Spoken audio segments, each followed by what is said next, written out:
Hello, BookTube. It's Tuesday, and that means Tag Tuesday here on BookTube, where we do tags, and one tag, above all others, is a command performance. Jim, at Jim's Books and Reading and Stuff, is doing the alphabet tag all the way to the end. Once he's done with the alphabet tag, the burden will be back on Mark's shoulders from Book Time with Elvis to continue taking us around the world. We have paused in our world trip around tags, but we still have alphabet tags to do, and Jim is all the way up to the letter V. So this is the V tag. I'll leave a link to Jim's video down below. And the first prompt is V is for vampire. What is your favorite vampire book? I've been a big fan on this channel of Kim Newman's book, Anno Dracula. I think it's fantastic, but there is no competition here. None whatsoever. Not of any kind. Not The Strain, not Salem's Lot, not Anno Dracula, not Fever Dream by George R. R. Martin. There is no competition here. It's, of course, Dracula. Of course it is. I love Bram Stoker's novel, Dracula, to distraction. I have read it more times than I can count. And I have probably a dozen different editions, and I want more. There's an edition that came out this year with illustrations by Edward Gorey that I want, even though I don't need another edition of Dracula. So, yeah, I'm going to say Dracula. Then V is for vintage classics. Do you know what those? Do you see them on Jim's video? They're paperbacks with bright red spines. What is the last vintage classic that you read? The only one that I have in my possession is the last one that I read. I got Death in Venice and Other Stories by Thomas Mann in a vintage classic that I saw on Book Depository. And it seemed, it's such a graceful, pretty thing that I got it.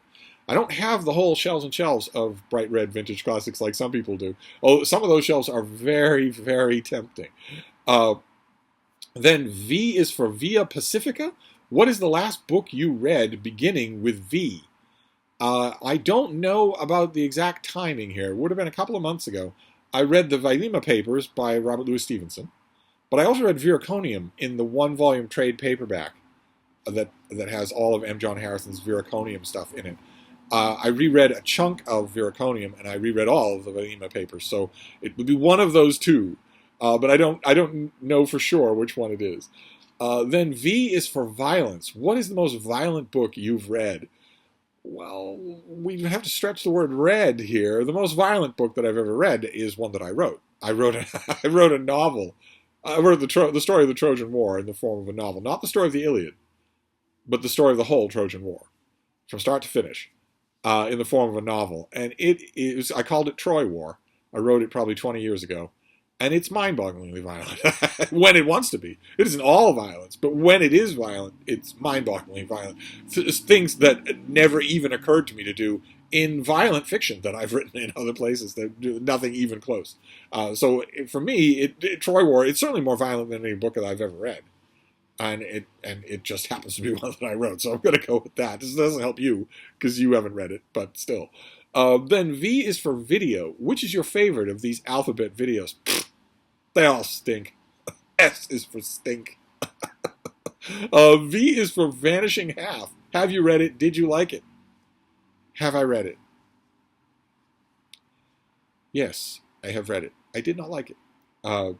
Then V is for Vermeer and Van Gogh. Whose paintings do you prefer? Vermeer. Absolutely. I have warmed to Van Gogh as time has gone on, but Vermeer is still the one for me. And I just saw the other day at the Brattle Bookshop here in Boston a big exhibit catalog full of artwork of both of them. There was an art exhibit years ago that was a tour of both of them together. And this book, it had biographical essays, full-color photos of the artwork and whatnot. I didn't get it because whenever I yield to the temptation to get a big art book, it just sits here. I barely pay any attention to it, so I resisted the urge, but still, it's Vermeer for me. Then V is for many places. Venezuela, Venice, Vienna, Vanuatu, Victoria, Vancouver, Vermont, Virginia. Have you read a book from a place beginning with V?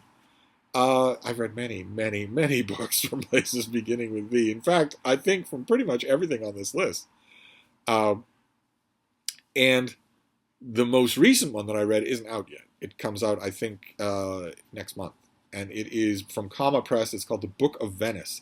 And it's a collection of stories set in Venice, but not starring princes, not set in palazzos. Instead, it's stories of real people in today's Venice. And I thought I thought a lot of the stories in there were just terrific. Just terrific. So I'm going to say The Book of Venice, which I don't think is out yet. Then V is for vulture. Have you seen a vulture? I have seen vultures many, many times, yes, even here in Massachusetts. Then V is for van. Have you ever lived in a van? No, although I have been captivated by van life videos on YouTube. Have you been following Kit's van life on Kit's World? I have not, but Jim provided a link, so now I will. I watch van life and just think that it's just so fascinating. But the deal breaker for me is showering and bathroom breaks. Some people in van life videos don't have a bathroom in the van. They just have to wait it out and park at a gym or an all-night convenience store of some kind, or use a gym for a shower, that sort of thing. It's only rarely that you'll see a van life video where the van has been fitted out with a shower and a bathroom. But for me, that's crucial. I'm not gonna do without that unless I'm camping. But I'm not gonna be driving around the suburban wilds of Akron looking for a place that has a bathroom because I don't have one in my van. No, I'm not going to do that. But there is an adventure to it that is really interesting, and it's definitely keyed me to look at vans that are parked when I'm on walks with Frida. Frida's right next to me here. She's not on her pillow, but she is right next to me. She's not in the video though. She just doesn't feel like it. But when we're on our walks and I see a van parked on the sidewalk, that's what stealth vanning is all about. It's that you outfit a van so that it will not attract attention, so that you can park on a sidewalk and you're living inside the van in some suburban, road, and people just walk right by it. They don't think anything of it at all, unless they smell cooking or hear music or something like that, or spot the solar panels on the top of the van. And you have stealth vanners who have tens of thousands of subscribers on YouTube. It's how they make their money. And they come up with all sorts of strategies for making sure that someone right outside the van can't tell that someone's living inside the van. It's all fascinating. Absolutely fascinating. But the one thing it doesn't have with the comparable thing in terms of living in a very cramped space is all of the YouTube videos about people who are living on board their tiny sailing vessels. And oftentimes the space is even smaller than in a van. But those people have a bathroom. they have the ability to go to the bathroom. But anyway, and I believe that's it. Yes, that's it. You can make extra prompts with V, but I want all of you to do this tag. If you have ever used the letter V in writing or in speech, then consider yourself tagged for the V tag. And we're going to move on.